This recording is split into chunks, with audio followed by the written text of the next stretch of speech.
Hey guys, I am here to help you tonight. This video to fall asleep. So before that, like the video and subscribe to the channel. Also, where are you from and what time are you watching? Now, dim the lights, maybe turn on a fan for that soft background hum. Now get comfortable and relax. You're walking, aren't you? The fjord stretches before you like a spilled ink bottle. Its waters dark and glassy under a sky that's more fog than cloud. Your boots sink slightly into the damp earth, each step. A muffled squelch, as if the ground itself is reluctant to let you go. The air smells of salt and pine, sharp enough to sting your nostrils.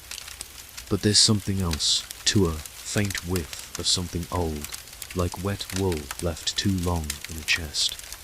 You're not sure why you're here, trudging along this narrow path, in what feels like the armpit of a Nordic winter, but something pulls you forward. It's not a voice, not exactly, but a tug, like a child yanking at your sleeve, urging you toward the shadow of a longhouse crouched on the hill ahead. The mist swirls around you, thick as soup, and you can barely make out the shape of the longhouse. It's all angles and bulk, like a sleeping beast half buried in the earth. The Vikings built these things to last. You know, great wooden halls where entire clans lived, ate, and squabbled under one roof. This one, though, feels different. It's too quiet, too still, like a house holding its breath. You notice the grass around it is patchy, as if even the plants know better than to grow too close. Your breath catches as you spot a single raven perched on a gnarled stump nearby. Its beady eye fixed on you. It doesn't call, doesn't move, just watches, like it's sizing you up for something. Creepy little critic, isn't it? Probably wondering why you didn't bring snacks. You keep moving, because standing still feels like an invitation for trouble. The path slopes upward now, and your thighs burn with the effort. The fog parts just enough to reveal the longhouse's outline more clearly, long and low, with a roof of sod that looks like it's been chewed on by time. The walls are timber, weathered to a dull grey, and you can almost feel the weight of centuries pressing down on them. Historians say these longhouses were the heart of Viking life, built between the 8th and 11th centuries, where chieftains held court and skalds spun tales of gods and monsters. But this one, it's got a reputation. Locals, well, the ones who talk whisper about strange lights flickering inside long after it was abandoned. No one's lived here since the 10th century, or so they claim, but the air feels thick with presence. Like you've walked into someone's living room uninvited. Your boots crunch on gravel now, and you're close enough to see the door. It's heavy oak, banded with iron that's rusted into a crusty orange.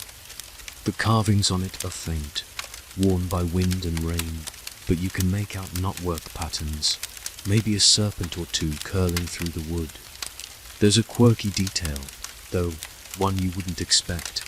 A tiny carved fish near the bottom, no. Bigger than your thumb, its mouth open like it's gasping for air. You almost laugh. Vikings weren't exactly known for their sense of humor, but someone took the time to etch this little guy. Was it a bored carpenter? A child sneaking a joke onto the door? You reach out, your fingers brushing the wood, and it's colder than it should be, like touching a block of ice. The door creaks, just a fraction, as if daring you to push it open. You hesitate, because who wouldn't? The raven's still watching, and now you swear it's tilted its head, like it's saying, "Go on, genius. What's the worst that could happen?" You're not sure if you're imagining the faint hum in the air, like a distant chant, or if it's just the wind playing tricks. Historians still wonder if places like this, abandoned longhouses, were left empty because of plague, war, or something less explainable. You push the door, just a nudge, and it groans like an old man waking up from a nap. The gap widens, and a draft slithers out, carrying the scent of damp wood and something sharper, like old blood or iron. You step forward because you're already here, and turning back feels like admitting defeat. The fog clings to your back as you cross the threshold, and the longhouse swallows you whole.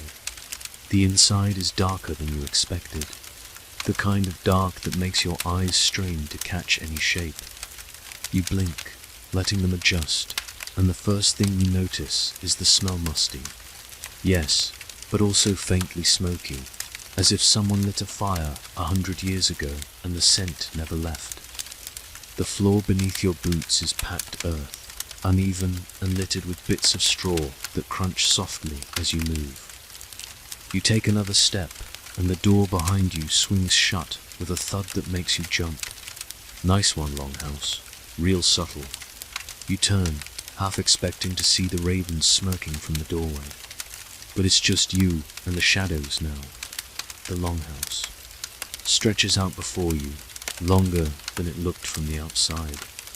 The walls are timber, like the exterior, but they're blackened in places, maybe from fire, maybe from time. You run your hand along one, and it's rough, splintery, like it's trying to tell you to keep your distance. Above, the ceiling is a maze of beams, some sagging under the weight of the sod roof. You can just make out the faint outline of a hearth in the center of the room, its stones cracked and cold.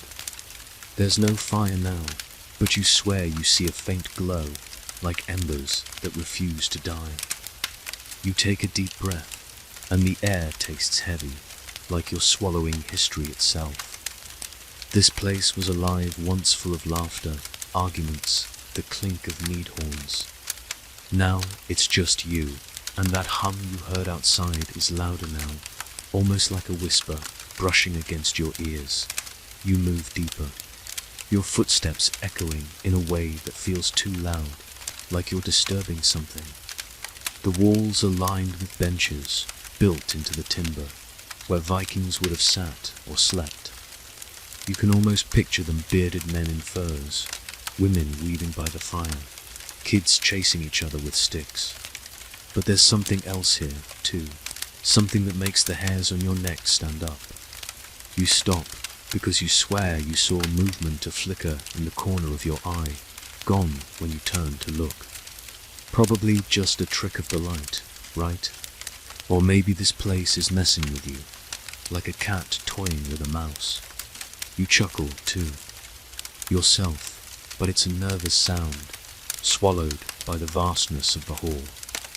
You're not alone. You know that, deep down, even if you don't want to admit it.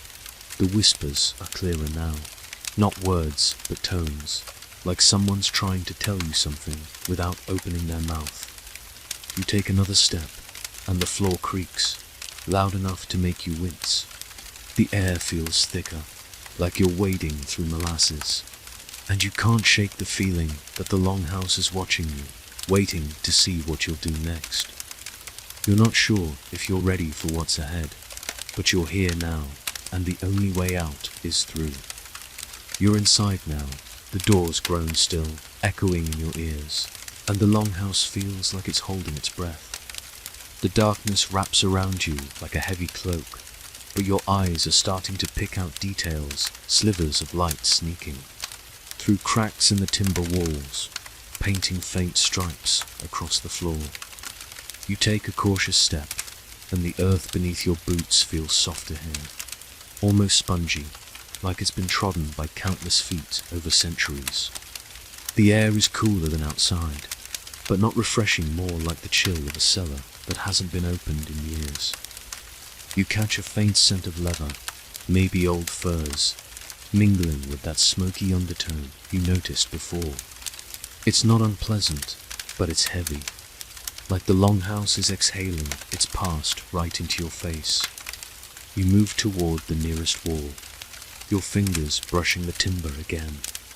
It's rougher here, and you feel something under your fingertips, carvings, shallow and uneven, like someone scratched them with a knife in a hurry. You squint, trying to make them out in the dim light. They're not the elegant knotwork from the door. These are cruder, almost frantic. A circle with lines radiating out, maybe a sun, maybe a wheel. Next to it, a jagged shape that could be a wolf or a man. It's hard to tell. You trace the lines, and your skin prickles, not from cold, but from something else, like the carvings are whispering back. Vikings loved their symbols. Runes and images were how they told stories, warded off evil, or bragged about their deeds. These, though, they feel like a warning, like someone carved them to say, get out while you can. You pull your hand back, half expecting the wood to grab you, and take a step toward the center of the room. The hearth is closer now, its cracked stones looking like teeth in the faint light. You kneel beside it, and the air here is warmer, though there's no fire. You run your hand over the stones, and they're smooth, worn by years of use. This was the heart of the longhouse, where families gathered to cook, tell stories, or just stay warm during endless winters. But there's a quirky detail you notice. Small, flat stone set into the edge of the hearth, etched with what looks like a tiny boat. It's so out of place among the rough, fire-scorched rocks that you almost laugh. Did some Viking kid doodle it while their parents weren't looking, or was it a charm meant to protect the household from stormy seas? You're tempted to pry it loose, but something tells you that's a bad idea. This place doesn't like being disturbed. You stand, brushing dirt off your knees, and that's when you hear it again, the whisper. It's not the wind this time. It's too rhythmic, too deliberate. It's coming from the far end of the longhouse, where the shadows are thickest. You strain your ears, but it's not words, just a low, rolling hum, like a lullaby sung by someone who's forgotten the lyrics. You take a step toward it, then stop. Your heart's doing that annoying thing where it beats too fast, like it's trying to audition for a drum solo. You mutter to yourself, great, I'm starring in my own ghost story now. But the joke doesn't make the darkness feel any less heavy. You decide to keep moving, because standing still is making you jumpy. The longhouse is longer than it. Didn't it look smaller from the outside? You pass more benches, some with bits of straw or cloth still clinging to them, like the ghosts of blankets. You imagine Vikings sprawled here, snoring after a night of mead and boasting. But there's no warmth left in this place, just a creeping cold that's starting to seep into your bones. You wrap your arms around yourself, wishing you'd brought a thicker coat, or maybe a flashlight, or, a whole team of archaeologists to tell you this is all perfectly normal. The whispers grow louder as you approach the far wall, and now you're sure they're not your imagination. They're coming from a corner where the benches end, where a pile of what looks like old furs or hides is slumped against the wall. You freeze, because, for a second, you swear the pile moved just a twitch, like a dog dreaming. You blink, and it's still again, but your pulse is hammering now. You take a cautious step closer, and the air feels heavier, like you're pushing through water. The furs are tattered, moth-eaten, but there's something underneath them, something solid. You reach out, then pull back. Nope, not ready for that. Yet, you're brave, but you're not poking unknown objects in a haunted longhouse brave. Instead, you turn your attention to the wall beside the pile. More carvings here, deeper and more deliberate. You trace one a rune, maybe shaped like a crooked arrow. Vikings used runes for everything from marking graves to cursing enemies, but this one feels personal, like it was carved for someone specific. You wonder if it's tied to the whispers, to whatever's making this place feel like it's still alive. Historians still debate whether rooms held magical power or were just fancy graffiti nobodies, sure. And right now, you're not thrilled about being the one to test the theory. You step back, and the whispers shift, almost like they're following you. They're not angry, not threatening, but they're insistent. Like a friend trying to tell you a secret you're too dumb to hear. You glance back at the hearth, half expecting to see that faint glow again, but it's just shadows now. The longhouse feels bigger, somehow, like it's stretching itself to keep you here. You take a deep breath, and the air tastes of dust and time. You're not sure what's next, but you know you can't stay still. The whispers are calling, and the longhouse is waiting. The whispers haven't stopped, and they're tugging at you, like a current pulling you deeper into the longhouse's gloom.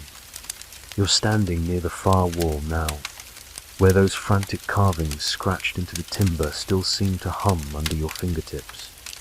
The air feels thicker here, like you're breathing through a wool blanket, and it carries a faint tang of iron rust, maybe, or something older. You take a step, and the floor groans beneath you, a low, creaky protest that sounds almost human. You freeze, half expecting the ground to yawn open and swallow you whole. It doesn't, of course, but the thought makes you chuckle nervously. "Nice try, Longhouse," you mutter, your voice sounding too small in this cavernous space. "You're gonna have to do better than that to scare me." You turn your attention to the wall again, squinting to make out more of the carvings in the dim light. They're everywhere now, a chaotic tapestry of lines and shapes, waves, maybe a spear or two. One catches your eye, a crude outline of a hand, fingers splayed like it's reaching out. You hesitate, then press your palm against it, and for a split second, the wood feels warm, like it's soaking up your heat. You pull back, heart thudding. Vikings were big on symbols, weren't they? They carved their stories into everything wood, stone, even their own skin. This longhouse, built in the 9th century, would have been a living canvas for their lives, their fears, their gods. But these carvings feel desperate, like someone was trying to leave a message before it was too late. You step away from the wall, and your eyes catch a flicker of movement, not from the carvings, but from the center of the room, the hearth. That cracked circle of stones you passed earlier seems to pulse with a faint reddish glow. You blink, and it's gone, but your skin prickles all the same. You walk toward it, your boots scuffing against the packed earth, kicking up little puffs of dust that shimmer in the slivers of light. The hearth is cold to the touch, but you swear you feel a warmth lingering just beneath the surface, like the ghost of a fire that burned out centuries ago. You kneel, running your fingers over the stones again, and there's that tiny boat carving, the one that made you smile before. It's still there, its lines sharp despite the years. You trace it, and for a moment, you imagine a Viking child, giggling as they scratched it into the stone, maybe while their mother stirred a pot of barley stew. It's a quirky detail, one that feels oddly comforting in this eerie place, like proof that people here laughed, loved, lived. But the comfort doesn't last. The whispers are back, louder now, and they're coming from all around you, like a choir that can't agree on the tune. You stand, brushing dirt off your hands, and turn in a slow circle, trying to pinpoint the sound. It's not just one voice, it's layers of them, overlapping, some high and keen, others low and rumbling. You catch a snatch of something that sounds like a word, maybe a name, but it slips away before you can grab it. You're not scared, not exactly, but your heart's doing that annoying drum roll again. And you can't help but wonder if you should have stayed outside with that creepy raven. What's your deal, Longhouse? you say aloud, half hoping for an answer, half hoping you're just talking to yourself. The whispers don't reply, but they shift, almost like they're laughing at your bravado. You move away from the hearth, toward the center of the longhouse, where the shadows are thickest. The benches along the walls are more visible now, their outlines sharpening as your eyes adjust. Some are broken, splintered like they were hacked apart, but others are intact, draped with what looks like tattered cloth or furs. You approach one, and the air grows colder, sharp enough to make you shiver. You reach out, your fingers brushing. The fabric is rough, almost brittle, and it crumbles under your touch, sending a faint cloud of dust into the air. You pull back, wiping your hand on your jacket. Gross, probably just old wool, but it felt like touching something that didn't want to be touched. The whispers are relentless now, swirling around you like a flock of invisible birds. You turn, trying to follow them, and your foot catches on something, a loose board, maybe, or a stone. You stumble, catching yourself against a bench, and for a moment, you swear you feel something brush against your arm, light as a feather, but cold as ice. You spin around, but there's nothing there, just the empty longhouse and its endless shadows. Your laugh is shaky this time. Okay, that was a good one, you say, as if the longhouse is playing a prank. Maybe it is. Historians still wonder if places like this abandoned Viking halls were left empty because of something supernatural, or just because the people moved on to better lands. You're starting to lean toward the supernatural theory, but you're not ready to admit it out loud. You take a deep breath, and the air tastes of dust and something faintly sweet, like old mead. The glow from the hearth is gone now, if it was ever there, but the whispers are guiding you forward, toward the far end of the longhouse where the shadows are deepest. You're not sure what you'll find, but you know you can't stop now. The longhouse has you, and it's not letting go. You're deeper in the longhouse now, and the whispers are your only guide, pulling you toward the heart of this ancient place. The air is heavier, like you're wading through a fog of memory, and every step feels like a commitment you can't take back. The benches along the walls fade into the gloom, and the timber above creaks, as if the longhouse is shifting under its own weight. You pause, catching your breath, and the scent of smoke is stronger here, mixed with something earthy, like wet moss or fresh-turned soil. It's not unpleasant, but it's unsettling, like the longhouse is breathing with you, its exhales older than the hills outside. You're standing near the hearth again, or maybe it's a different one, hard to tell in this sprawling hall. The stones are blackened, scorched by fires long gone, and you kneel to get a closer look. Your fingers graze the edge, and you feel a faint vibration, like the hum of a tuning fork buried deep in the earth. You pull back, heart skipping a beat. Vikings built their hearths to be the soul of the home, where food was cooked, stories were told, and offerings were made to gods like Odin or Freya. This one feels alive, in a way that makes your skin crawl. You notice something odd. The single stone, smaller than the rest, set slightly askew. It's etched with a tiny spiral, no bigger than a coin, and you can't help but smile. Who carves a spiral on a hearthstone? Some restless Viking housewife, maybe doodling while the stew simmered. It's a small, human touch in a place that feels anything but. You stand, brushing your hands together, and the whispers shift again, sharper now, like they're trying to get your attention. You turn, scanning the darkness, and your eyes catch a faint glow, not from the hearth this time, but from the far end of the room. It's not much, just a flicker, like a candle someone forgot to blow out. You take a step toward it, then another, your boots scuffing against the floor. The earth here is uneven, littered with bits of straw and what might be bananimal, probably, but you're not stopping to check. If this is a trap, I'm billing you for therapy, you mutter, half to yourself, half to whatever's listening. The longhouse doesn't answer, but the whispers seem to chuckle, low and throaty, like they're in on the joke. You move closer to the glow, and it's coming from the hearth, after a law, what's left of it. The embers aren't just glowing. They're pulsing, slow and steady, like a heartbeat. You stop, because this is definitely not normal.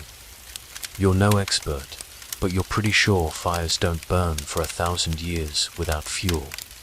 You crouch, keeping your distance, and the light casts shadows on the walls, long and twisted, like figures dancing in a dream. You squint, trying to make sense of them, and for a moment you swear you see a shape, a man, maybe, or a woman, standing with arms outstretched. You blink, and it's gone, just shadows again.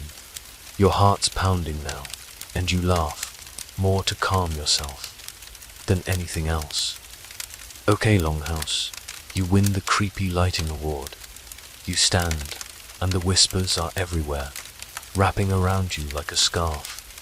They're not just sounds, now they're feelings, pressing against your chest, urging you to keep going. You move past the hearth, toward the back of the longhouse, where the glow is brightest. The air grows colder, sharp enough to make your breath fog, and you pull your jacket tighter. The walls here are different, darker, almost blackened, like they've been scorched by something more than fire. You run your hand along one, and it's slick, almost damp, like the longhouse is sweating. You pull back, wiping your fingers on your pants, and notice a new carving, a single, deep rune, shaped like a broken branch. It's not like the others. It feels deliberate, heavy with intent. Vikings believed runes could bind spirits or curse the living, but this one, it's like it's staring at you, daring you to keep going. You take a step, and the floor dips slightly, like you've stepped onto a hidden platform. You freeze, waiting for the ground to give way, but it holds. The whispers are louder now, almost words, and you catch a fragment, something like stay or stray. You're not sure, and you're not sure you want to know. Historians still wonder if abandoned longhouses like this were shunned because of curses, or if the people just left for greener pastures. Right now, with the embers pulsing and the whispers crowding your ears, you're betting on the curse theory. You take another step, and the glow ahead brightens, pulling you deeper into the longhouse's secrets. The glow from the hearth lingers in your mind. Its pulsing embers like a heartbeat you can't unhear, but you're moving now, drawn deeper into the longhouse's shadows. The whispers are your compass, swirling around you. Not quite words, but heavy with intent, like a song stuck on repeat in a language you don't speak. The air is colder here, sharp enough to make your teeth ache, and it smells of damp wool and something sweeter, like fermented honey gone sour. Your boots scuff against the packed earth, kicking up dust that dances in the faint slivers of light slipping through the timber walls. You're not sure where you're going, but stopping feels like giving up, and you're too stubborn for that. Besides, the longhouse seems to want you here, like it's been waiting for someone to wander in and listen. You're near the side of the hall now, where a wooden frame looms out of the darker loom, its beams sagging under the weight of time. It's massive, bigger than you'd expect, with threads still hanging from it, brittle and grey, like spiderwebs frozen in place. You step closer, and the floor creaks, a low groan that makes you pause. Easy there, Longhouse, you mutter, half expecting it to creak back in reply. I'm just looking. The loom is silent, but it feels alive, like it's watching you with the same intensity as that raven outside. You reach out, your fingers brushing the threads, and they crumble. Under your touch, turning to dust that floats down like snow. You pull back, wiping your hand on your jacket, and a shiver runs through you, not from the cold, but from the sense that you've disturbed something. Vikings wove their lives into their cloth, didn't they? Women spent hours at looms like this, crafting sails for ships or blankets for harsh winters, their hands moving in rhythms older than the gods they prayed to. This loom, though, feels different, like it was abandoned mid-weave, the work left unfinished. You notice a quirky detailer, small bone-carved shuttle tucked into the threads, its surface etched with tiny flowers. Flowers in a Viking longhouse. You almost laugh, picturing some weavers sneaking in a bit of whimsy while her clan argued over who gets the last fish. It's charming, but it's also wrong, like a smile on a face that shouldn't be smiling. You step back, and the whispers shift, sharper now, almost impatient, urging you to move on. You turn, scanning the darkness, and your eyes catch on the loom's shadow, stretching across the wall like a giant skeleton. The light's coming from somewhere, maybe those embers you saw earlier. Maybe something else, but it's enough to make the shadow flicker, almost like it's moving. You blink, and it's still, but your heart's doing that annoying gallop again. Okay, Longhouse, you're really leaning into the spooky vibes, you say, your voice barely a whisper. The whispers answer, a low hum that feels like it's coming from the loom itself, as if the threads are singing their own story. You take a step away, because lingering here feels like tempting fate, and you're not quite ready to star in a Viking ghost saga. You move along the wall, the loom fading, into the gloom behind you. The whispers guide you, pulling you toward a corner where the benches are piled with what looks like old furs, their edges frayed and moth-eaten. You pause, because something about the pile feels off, like it's too neat, too deliberate. You reach out, then stop, remembering the last time you touched something in this place. Instead, you squat down, peering at the furs, and notice a glint something metal, half buried in the pile. A brooch, maybe, or a clasp, its surface tarnished but still catching the faint light. You're tempted to dig it out, but the whispers are louder now, almost a chant, and they're pulling you away, toward the center of the longhouse again.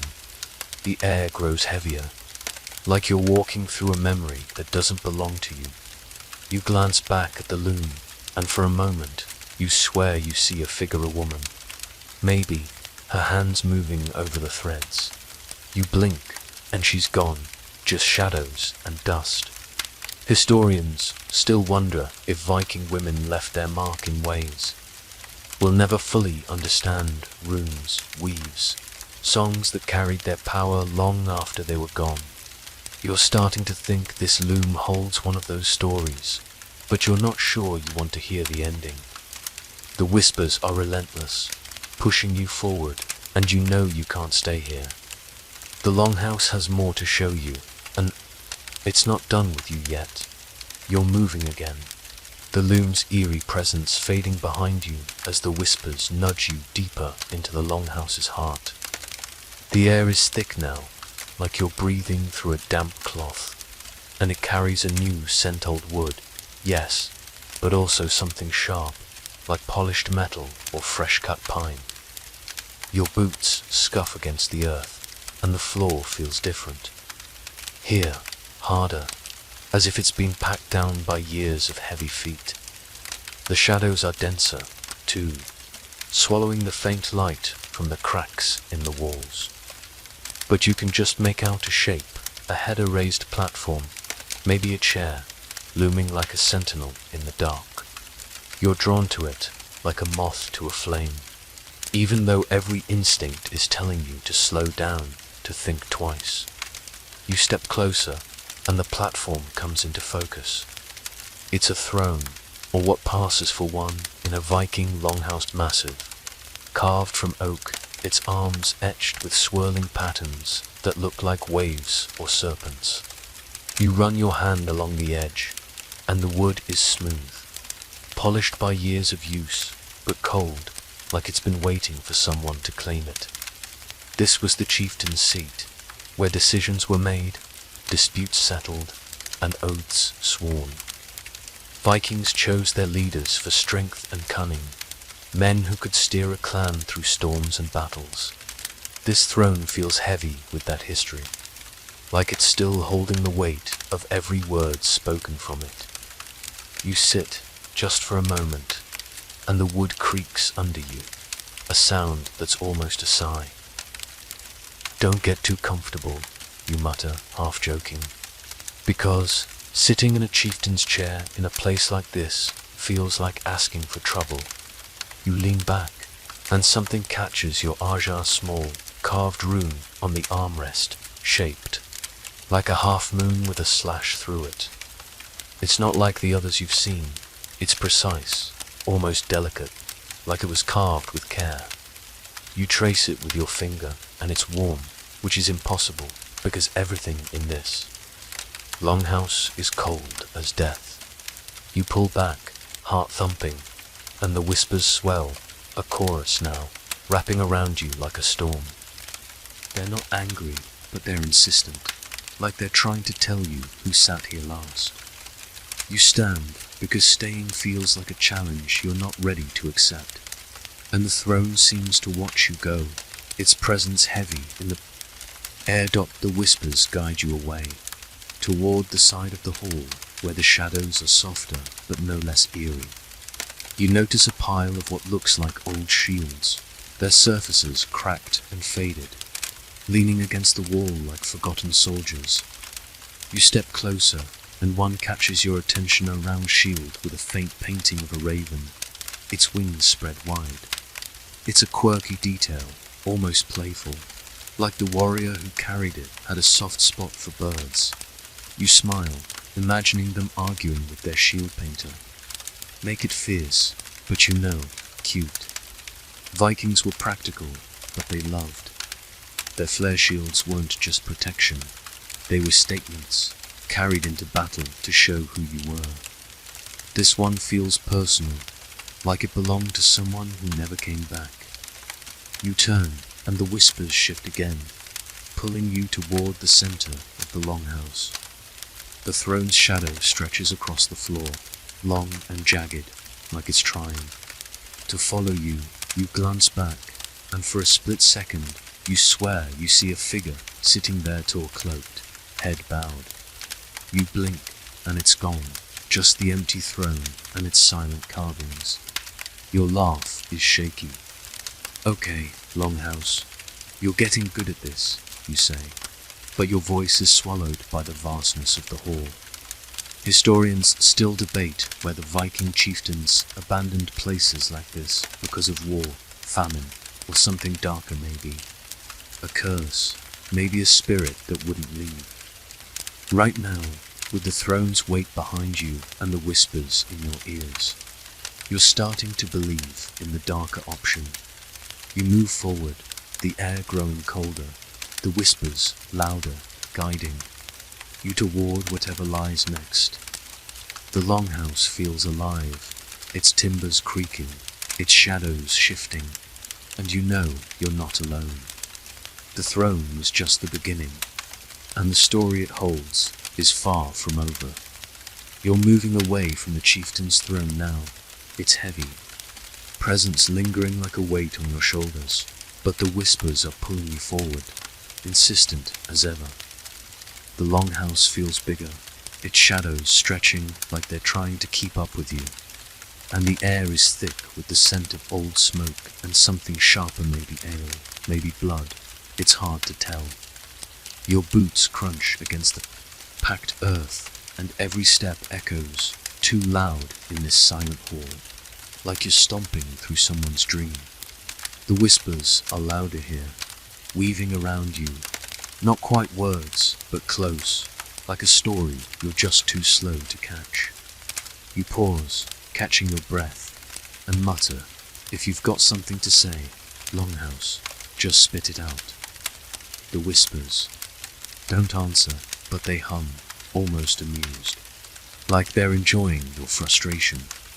You're in the feast hall now, or what's left of it. The space opens up, wider than before, with long splintered tables stretching into the gloom. You can almost see the Vikings here, rowdy and red-faced, slamming horns of mead and shouting over each other. The tables are scarred, their surfaces notched with knife marks, some from carving meat, others from arguments that got out of hand. Vikings loved their feasts, didn't they? They'd gather here for days, eating, drinking, and telling tales of sea monsters and gods. This hall would have been alive with noise, the air thick with the smell of roasted boar and barley bread. Now it's just you, and the silence is heavier than any crowd. You run your hand along a table, and the wood is rough, splintered in places, but you notice something rather small. Carved fish etched into the edge, no bigger than your thumb. It's almost identical to the one on the door outside, its mouth open in that same gasping expression. You chuckle, because who does that? Some Viking with a weird obsession with fish, apparently sneaking their little signature into everything. It's a quirky touch, like a private joke that's outlasted its teller. You lean closer, and the carving feels warm under your finger, which is impossible, but you're past questioning impossible things in this place. You pull back, and the whispers swell, a low, rolling laugh that makes your skin prickle. You move deeper into the feast hall, and the shadows shift, cast by a faint light you can't quite place. The tables are littered with debris bits of straw, a broken clay cup, something that looks like a bone hairpin. You pick up the cup, turning it over in your hands. It's cracked but intact, its rim stained with what might be old mead. You set it down gently, because dropping it feels like it'd wake something up. The whispers are everywhere now, layering over each other, and you swear you hear a snatch of laughter, not the ghostly kind, but real, human, like a memory trapped in the air. You turn, half expecting to see a Viking raising a horn in a toast. But it's just you and the tables, silent as graves. The air grows colder, and you pull your jacket tighter, wishing you'd brought a scarf or maybe a whole suit of armor. You step past the tables, toward a corner where the shadows are thickest, and notice a pile of what looks like old furs draped over a bench. They're tattered, but there's something underneath, a glint of metal, maybe a knife or a buckle. You reach out, then stop, because the last time you touched something, the whispers got pushy. Not falling for that again, you say, but your voice is swallowed by the hall. The whispers don't care, they're pulling you away toward the far end of the feast hall, where a faint glow flickers, like a candle someone forgot to snuff out. You follow, because what else can you do? The tables end, and the floor dips slightly, like you're stepping into a different part of the longhouse. The whispers are sharper now, almost words, and you catch a fragment something like feast or peace. You're not sure, and you're not sure you want to be sure. Historians still wonder if places like this were abandoned because of betrayal, a failed feast turned bloody, or something less tangible, like a spirit that refused to leave.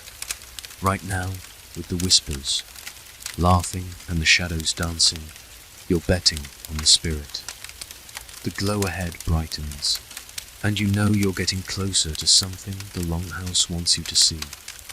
The feast hall's echoes fade behind you as you follow the whispers, their hum guiding you like a thread through a maze. The air is heavier, now almost sticky, and it smells of damp stone and something faintly metallic, like old coins left in a drawer. Your boots scuff against the floor, and the earth feels looser here, like it's been disturbed and never settled. The glow you saw earlier is stronger, coming from a corner where a massive stone stands, half buried in the ground.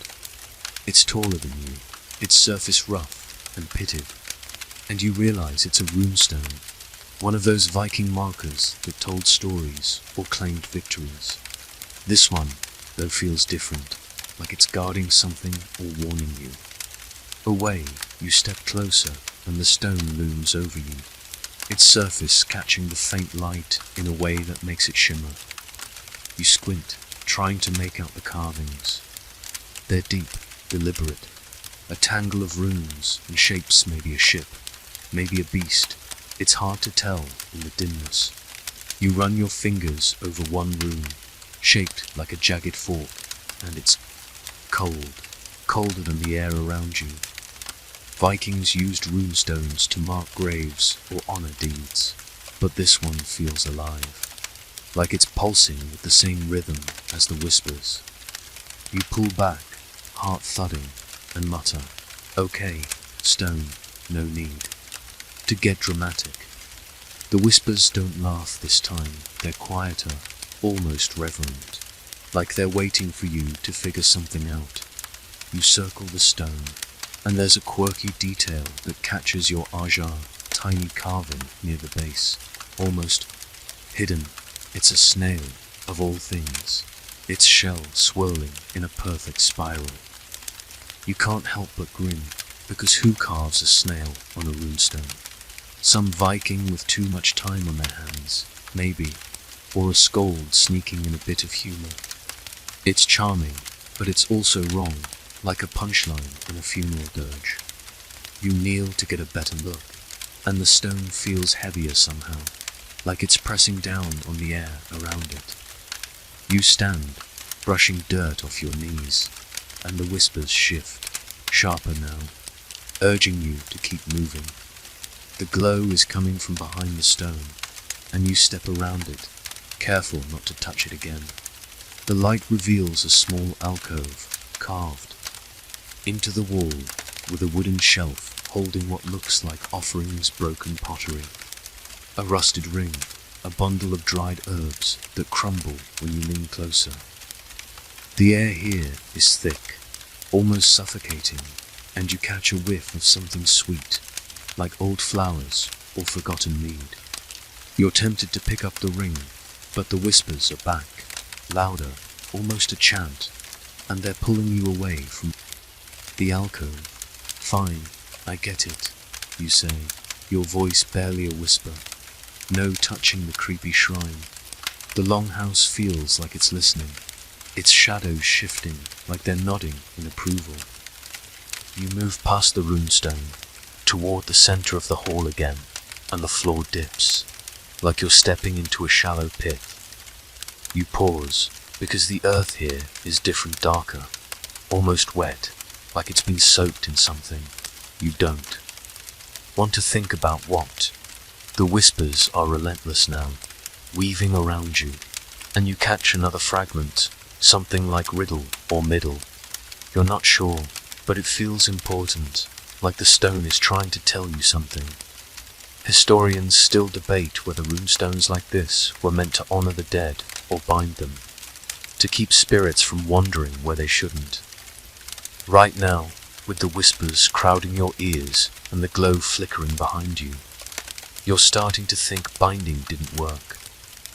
You take a deep breath, and the air tastes of dust and time, with a hint of that metallic tampes. The longhouse is alive, its timbers creaking, its shadows watching, and you know you're getting closer to its heart. The runestone was just a piece of the puzzle, and the whispers are leading you to the next. The runestone's weight lingers in your mind, its cryptic carvings and that odd snail etching buzzing like a half-forgotten dream. But the whispers are pushing you onward, their hum a gentle prod through the longhouse's gloom. The air is denser now, thick with the scent of rust and old leather, like a chest of forgotten treasures left to rot. Your boots scrape against the earth, and the floor feels uneven, littered with bits of debris straw, maybe, or bone mat. Crunch underfoot. The shadows are heavier here, swallowing the faint glow from the runestone's alcove. But you can just make out a new shape ahead, a cluttered corner, piled with what looks like weapons, their edges dulled by time. You're drawn to it, like a moth to a flame, even though the whispers seem to hesitate, their rhythm faltering as you approach. You step closer, and the pile comes into focus: axes, swords, a shield or two, all rusted and warped, leaning against the wall like soldiers too tired to stand. The air is colder here, sharp enough to make your breath fog, and you pull your jacket tighter, wishing you'd brought something warmer.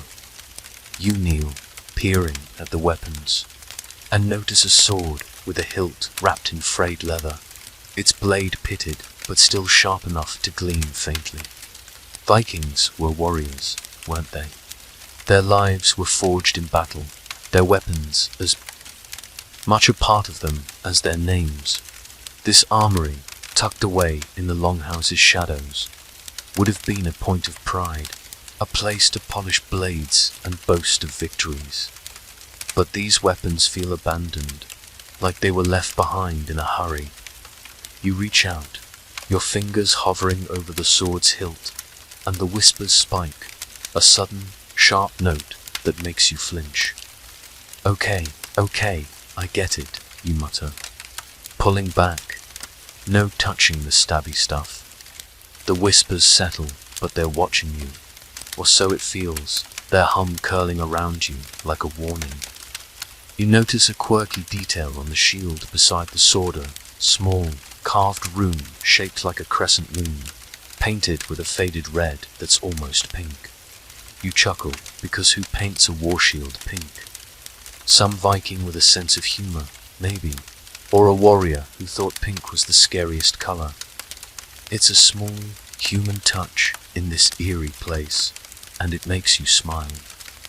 Even as the air grows colder, you stand, brushing dirt off your knees, and the shadows shift. Cast by a light you can't quite place, maybe that glow from the runes, maybe something new. You turn, scanning the corner, and notice a spear leaning against the wall. Its tip bent, like it was used to pry something open. You step closer, and the whispers hum again, softer now, almost mournful. You run your hand along the spear's shaft, and it's smooth, worn by hands long gone. For a moment, you imagine the warrior who held it, their breath fogging in the cold as they stood guard in this very hall. The image is so vivid you blink, half expecting to see them standing there. But it's just you and the weapons, silent as ghosts. The whispers are back, louder, pulling you away from the armory. You move, because lingering feels like inviting trouble, and the longhouse is full of that already. The floor dips slightly, and you stumble, catching yourself against a beam. The wood is rough, splintered, and you swear you feel something brush against your armlight, like a cobweb, but cold as ice. You spin around, heart pounding, but there's nothing there, just the shadows and the weapons. Nice one, Longhouse, you say, your voice shaky. You're really committed to the creepy aesthetic. The whispers don't laugh, but they hum, low and steady, guiding you deeper into the hall. You're moving toward the center again, where the air feels heavier, like it's pressing down on you. The armory fades into the gloom, but you can still feel its presence, like the weapons are watching you go. Historians still wonder if places like this were abandoned because of war, or if something darker drove the Vikings away, maybe a battle that left more than bodies behind. Right now, with the whispers in your ears and the shadows closing in, you're leaning toward the darker option. The longhouse is alive, and it's got more to show you. You're deeper in the longhouse now. The armory's rusted blades fading into the shadows as the whispers pull you forward, their hum a steady pulse in the air. The scent of rust lingers, but it's mixed with something new straw, maybe, or old wool, damp and musty, like a blanket left out in the rain. The floor beneath your boots is softer here, almost spongy, and you can feel the earth give slightly. With each step, like you're walking on a grave, the thought makes you pause, and you mutter, "Great, now I'm creeped out by the floor." Good job, longhouse. The whispers don't reply, but they swirl around you. A gentle nudge toward a new corner of the hall, where the shadows are thick and the air feels heavy with sleep. You squint, and the outlines of a sleeping area come into view. Low platforms along the wall, covered with straw and tattered furs, their edges frayed like old bandages. This is where the Vikings slept, isn't it? Whole families curled up on Ultimo, under furs that smelled of smoke and sea salt, dreaming of raids and feasts. You step closer, and the air is colder here, sharp enough to make your breath catch. You kneel beside one of the beds, the straw crunching under your knees, and run your hand over the furs. They're brittle, crumbling at your touch, and you pull back, wiping your hand on your jacket. The whispers are softer now, almost a lullaby, and you feel a strange urge to lie down, to let the longhouse's weight pull you into its quiet. You notice a quirky detail on the wooden frame of the bed, a small, carved knot, no bigger than a walnut, etched with tiny lines that might be waves or flames. You smile, because it's so Viking, isn't it? Even their beds had stories carved into them, little boasts of their lives. This one feels personal, like it was made for someone specific, someone who dreamed here under these very furs. You trace the carving, and it's warm, which is wrong, because everything in this place is cold as death. You pull back, heart thudding, and the whispers hum, low and soothing, like they're trying to coax you to stay. You stand, brushing off the straw, and notice something else, a small, bone-handled knife tucked into the furs, its blade rusted, but still sharp. You don't touch it, because you've learned your lesson, but you lean closer, and the whispers shift, almost words now. Something like rest or guest. You're not sure, and you're not sure you want to be. You lie down on the bed, just for a moment, and the straw crackles, releasing a faint scent of herbs, lavender, maybe, or thyme. It's comforting, but it's also heavy, like the longhouse is trying to wrap you in its memories. Vikings slept close to their hearths, their gods, their kin, but this bed feels empty, like it's been waiting for someone to claim it. You close your eyes, and the whispers are louder, a chorus of voices weaving through the dark. You see hands, a woman braiding her hair, a man sharpening a blade. You blink, and they're gone, but the bed feels heavier, like it's holding you down. "Okay, longhouse, I'm not napping here," you say, sitting up, your voice echoing in the silence. Historians still wonder if Viking sleeping quarters were haunted by those who never left, their spirits tied to the places they loved, right? Now, with the whispers singing and the straw prickling your skin, you're starting to believe it. You stand, the bed creaking as you go, and the whispers guide you forward, toward whatever the longhouse has waiting next. You're up from the sleeping platform now, the straw's faint herbal scent clinging to your clothes like a memory you didn't ask for, and the whispers are tugging you onward, their hums softer but no less insistent. The air is chilly, sharp, with the tang of old wood and something fresher, like frost on pine needles. as if the longhouse is exhaling winter itself. Your boots scuff against the earth, and the floor feels firmer here, packed tight by years of restless feet. The shadows are lighter, too, thanks to a jagged gap in the roof above, where starlight spills through like spilled milk, painting the floor in silvery patches. You pause, tilting your head back, and the stars twinkle, cold and distant, but they feel alive, like they're whispering stories of their own. "Okay, Longhouse, nice view," you mutter, half smirking. "But I'm not here for stargazing." You step into the pool of starlight, and the whispers hum, almost pleased, as if they approve of your choice. The gap in the roof is wide, its edges splintered, like something heavy crashed through long ago. Vikings built their longhouses sturdy, but time and storms don't care about craftsmanship. You can imagine rain pouring through this hole, soaking the straw below, or snow piling up in drifts while the clan huddled by the hearth.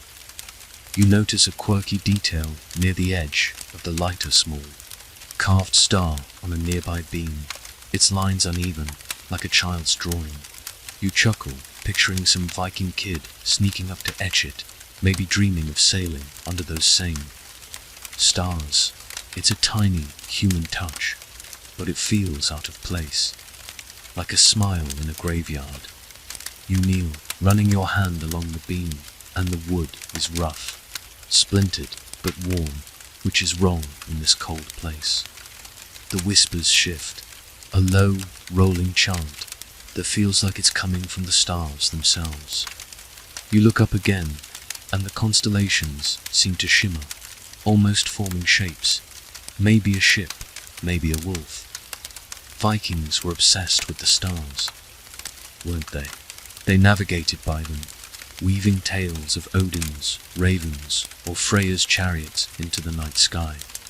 You stand, brushing off your hands, and the starlight catches something on the floor, a glint, half buried in the dirt. You squat again, digging gently, and uncover a small bronze pendant, shaped like a hammer. Mjolnir, Thor's hammer, a charm for protection. You hold it up, and it swings in the starlight, heavy with meaning. The whispers are louder now, weaving around you like a lullaby. And you slip the pendant into your pocket, because leaving it feels wrong. The air grows colder, and you shiver, pulling your jacket tighter. You glance up at the gap again, and for a moment, you swear you see a shadow pass across the stars, like someone standing on the roof. You blink, and it's gone, but your heart's doing that annoying sprint again. "Real smooth, Longhouse," you say, your voice barely a whisper. "What's next? A meteor shower?" The whispers don't laugh, but they hum, guiding you away. From the starlit patch toward a darker corner of the hall, you move, the starlight fading behind you, and the floor dips slightly, like you're stepping into a hollow. The whispers are softer now, almost mournful, and you catch a fragment, something like sky or fly. You're not sure, and you don't want to guess. Historians still wonder if Viking star lore was more than navigation, if they saw spirits in the constellations, guiding or warning those below. Right now, with the starlight at your back and the whispers in your ears, you're starting to think they were onto something. The longhouse feels alive, its shadows shifting, and you know you're getting closer to its secrets. The starlight's glow is a faint memory now as you move deeper into the longhouse, the whispers pulling you like a tide toward a shadowed corner, where the air feels thick, almost solid. The scent of frost and pine lingers, but it's mixed with something damp, like whetstone or forgotten earth. And your boots sink slightly into the floor, as if it's softer here, less traveled. The darkness is heavier, swallowing the faint light from the roof's gap, but you can just make out a shape, a header low, wooden hatch set into the floor, its edges worn but sturdy. You pause, because a trapdoor in a Viking longhouse is not what you expected, and the whispers are quieter now, almost holding their breath. "Oh, great," you mutter, crouching to get a closer look. A creepy basement, because this place wasn't spooky enough. You brush your hand over the hatch, and the wood is cold, slick with damp, like it's been kissed by years of fog. There's a carved rune on it, shaped like a crooked arrow, and you trace it, feeling a faint vibration under your fingers. Vikings didn't usually build cellars, did they? Their longhouses were all about open space, hearths, and community. But this hatch feels secret, like it was meant to hide something. You notice a quirky detail, tiny etched bird, maybe a sparrow near the hinge. Its wings spread as if it's about to fly away. You smile, because who carves a bird on a trapdoor? Some Viking with a soft spot for small things, maybe, or someone. Leaving a clue. It's charming, but it's also unsettling, like a note left in a hurry. You tug at the hatch, and it resists, creaking like it's arguing with you.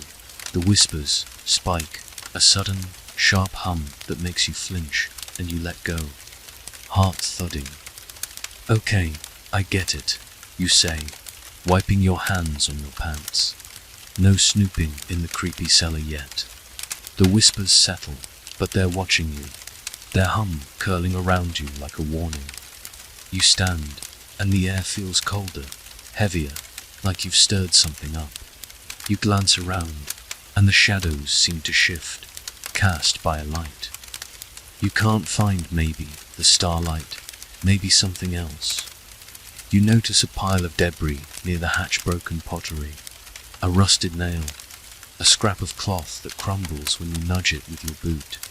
You step back, and the floor creaks, loud, enough to make you wince. The whispers are back, softer now, almost coaxing, urging you to lift the hatch again. You hesitate, because opening it feels like crossing a line, but you're too deep in this now to turn back. You kneel again, gripping the hatch's edge, and this time it gives, swinging up with a groan that echoes through the longhouse. A rush of cold air hits you, carrying the scent of earth and something sharper, like old iron or decay. You peer into the darkness below, and it's blacker than the hole, like a void that swallows light. The whispers are louder, coming from the cellar now, and you catch a fragment, something like deep or keep. You're not sure, and you're not sure you want to be.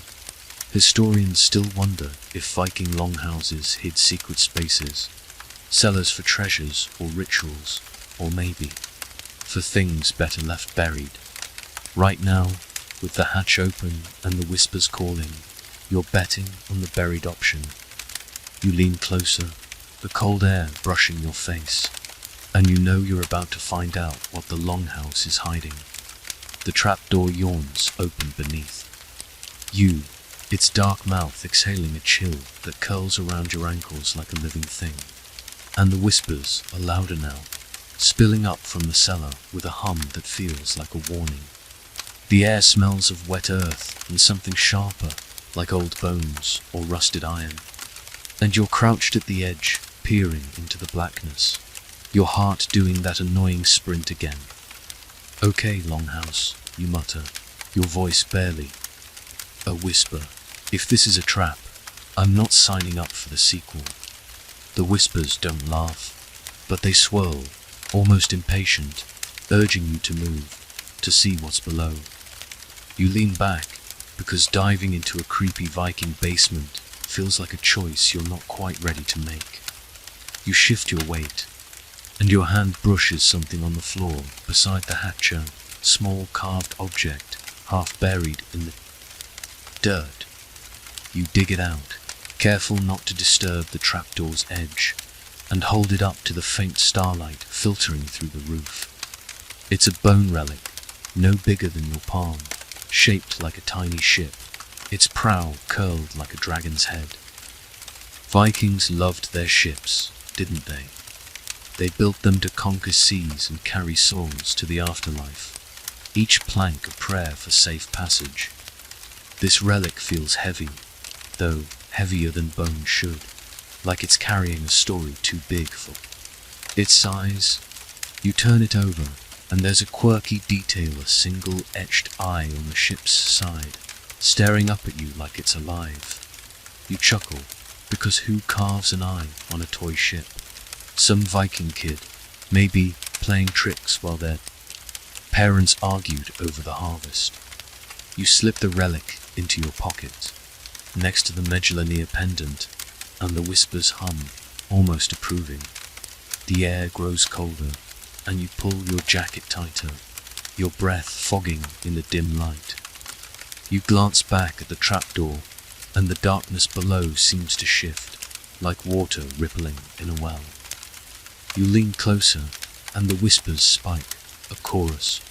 A voice is weaving through the cold. You catch a fragment, something like hold or cold, but it's gone before you can grasp it. You're tempted to climb down, but the longhouse feels alive, its timbers creaking, its shadows watching, and you're not sure you're ready for what's waiting. Instead, you stand, brushing dirt off your hands, and notice more relics scattered around the hatch, bits of bone, a broken bead, a shard of pottery with a faint spiral etched into it. They're small, but they feel important, like pieces of a puzzle you're not sure you want to solve. You step away from the trapdoor, and the floor creaks, loud enough to make you wince. The whispers are softer now, almost mournful, as if they're disappointed you didn't descend. You glance around, and the shadows seem to lean closer, cast. By a light you can't find, maybe the starlight, maybe something deeper. Nice try, Longhouse, you say, your voice echoing in the silence.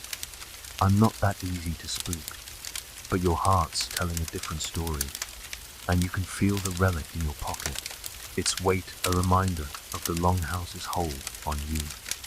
Historians still wonder if Vikings hid relics like this to appease spirits or mark sacred spaces. And right now, with the trapdoors chill at your back and the whispers in your ears, you're betting on spirits. The Longhouse is waiting, and you know you can't stay still forever. You're moving away from the trapdoor now, its dark pool fading but not forgotten, and the whispers are guiding you again. Their hum a soft thread weaving through the longhouses. Gloom.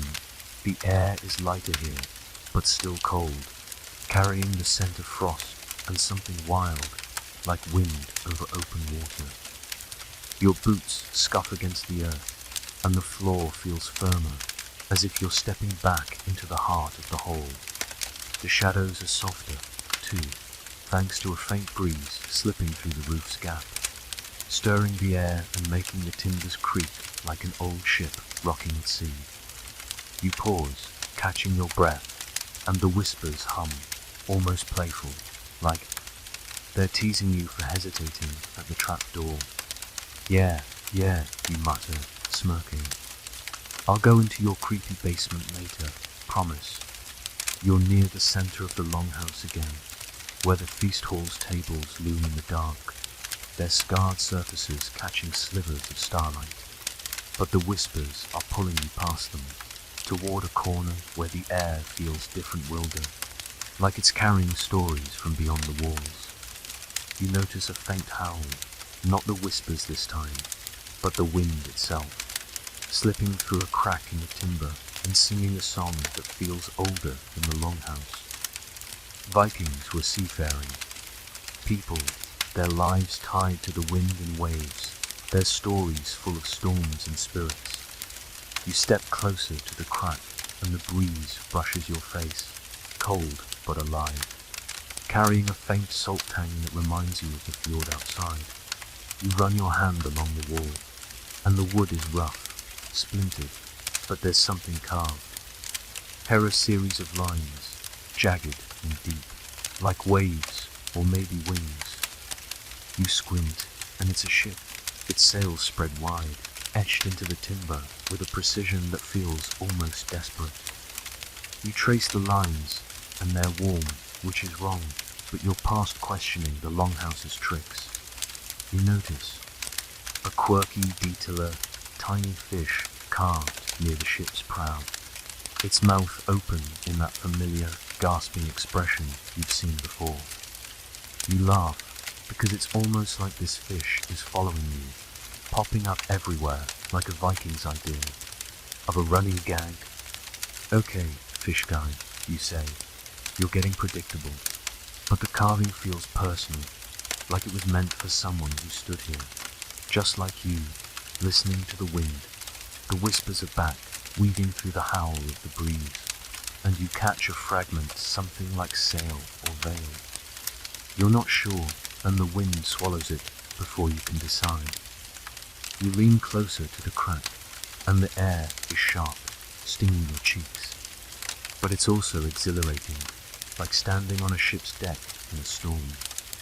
You can almost hear the Vikings, now shouting over the waves, their voice echoing in the wind, their voices rough but alive. The Longhouse feels like it's singing with them, its timbers humming with the same rhythm, and you wonder if this corner was where they stood, telling tales of sea monsters and distant shores.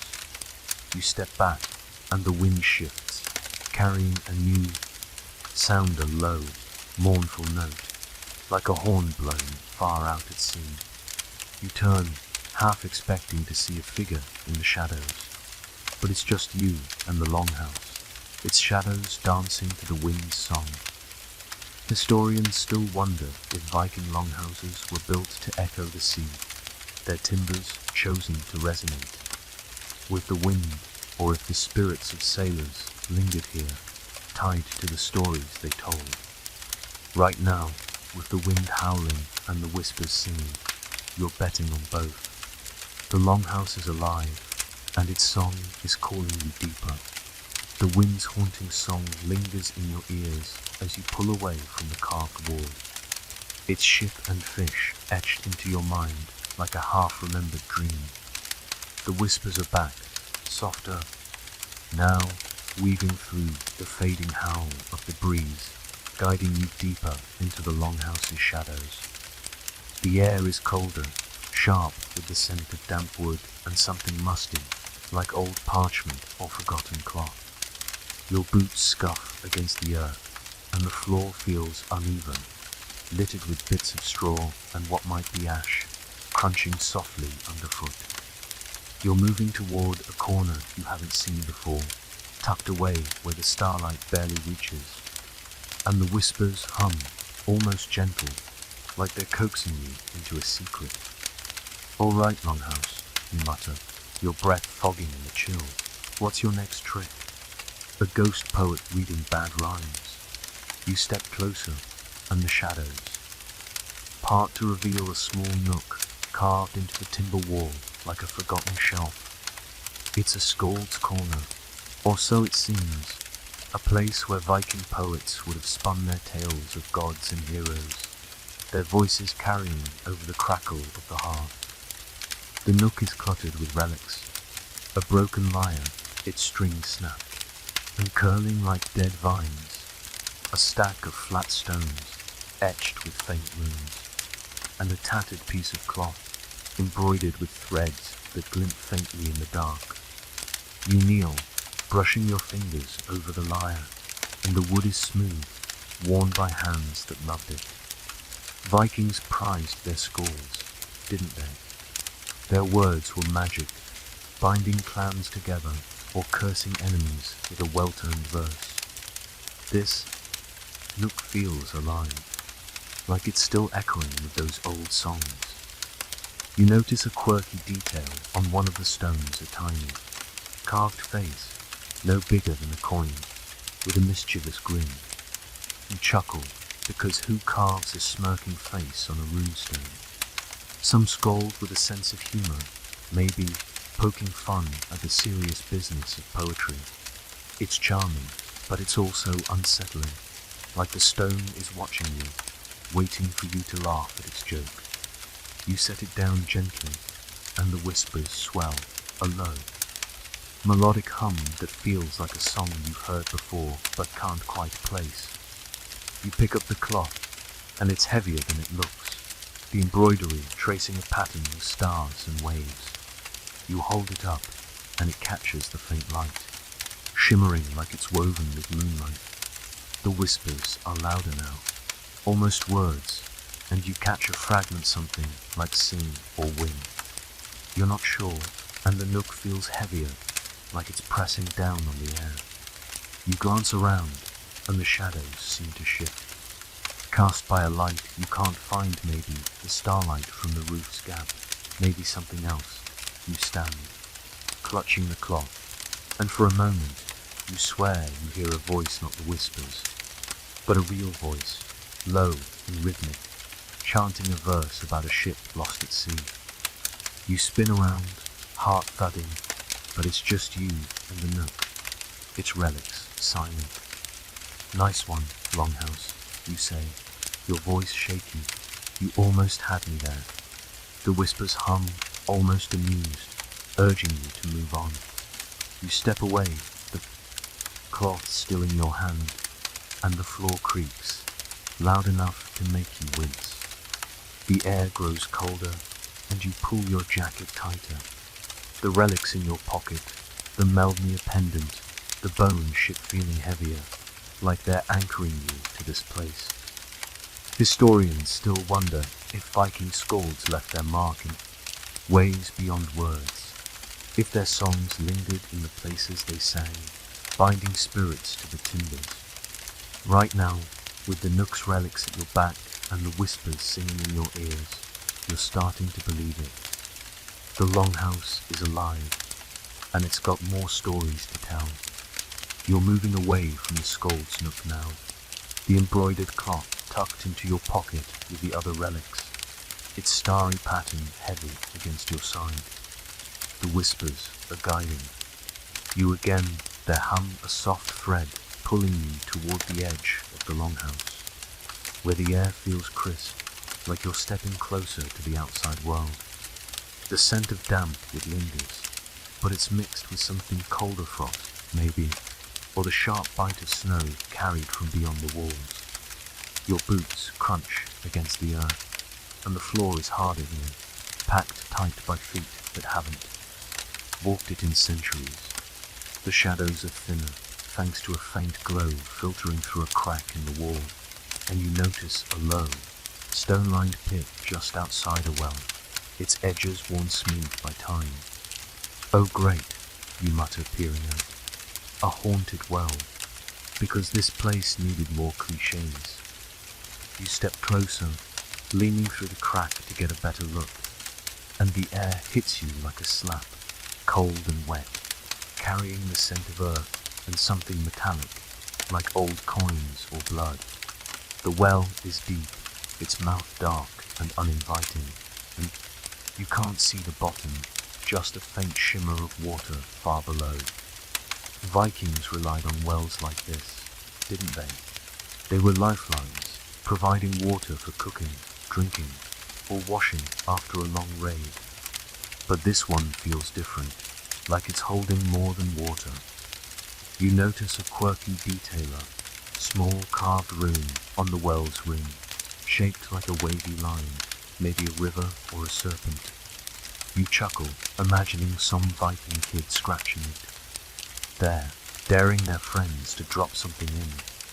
It's a small, human touch, but it's also wrong, like a whisper in a silent room. You lean closer, and the whispers spike, a sudden sharp hum that makes you pull back. The air feels heavier, like it's pressing down on you, and you catch a faint ripple in the well's depths, like something moved. You squint, but it's too dark to be sure, and the whispers are louder now, almost words, something like fall or call. You're not sure, and you don't want to be. You step back, your heart thudding, and notice something on the ground near the well, a broken bucket, its wood splintered, its rope frayed to nothing. You kneel, brushing your fingers over it, and the wood is cold, damp, like it's been submerged. For years, the whispers hum, almost mournful, as if the well is singing its own story. You stand, brushing dirt off your hands, and the shadows shift, cast by the faint glow from the crack. You glance back at the well, and for a moment, you swear. You see a face in the water, a pale blur, gone when you blink. "Okay, Longhouse," you say, your voice shaky. "That's a bit much, even for you." The whispers don't laugh, but they swirl, guiding you back into the hall, away from the well's dark pool. Historians still wonder if Viking wells were more than water sources, if they were places for offerings or rituals, tying the living to the spirits below. Right now, with the well's chill at your back and the whispers in your ears, you're betting on rituals. The Longhouse is alive, and it's pulling you back to its heart.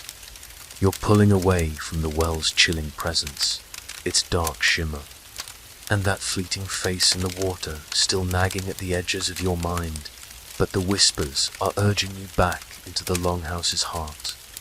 The air is warmer here, thick with the scent of old smoke and straw, like a hearth fire that never quite died. Your boots scuff against the packed earth, and the floor feels firmer now, as if it's been trodden by countless feet, each step a memory pressed into the ground. The shadows are softer, lit by a faint reddish glow from the central hearth, its embers pulsing like a heartbeat you can't ignore. You pause, catching your breath, and mutter, "All right, Longhouse, back to the fire." You're not subtle, are you? The whispers hum, almost amused, their rhythm guiding you toward the flickering light. You step closer, and the hearth comes into focus, its cracked stones glowing faintly, though no fire burns. The air is heavy, almost sticky, and you can smell the faint tints of ash and something sweeter, like old mead or honey. You kneel beside the hearth, running your fingers over the stones, and they're warm, which is wrong in this cold place.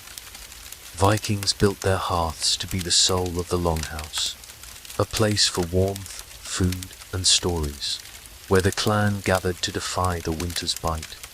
This hearth feels alive, its glow casting shadows that dance across the walls, twisting into shapes, maybe a warrior, maybe a beast. You notice a quirky detail, small etched rune on one stone, shaped like a tiny flame. Its lines so delicate, it could have been scratched by a child's hand. You chuckle, imagining some Viking kid sneaking it in while their parents bickered over the stew. "Nice touch, kid," you say, your voice soft in the vast hall.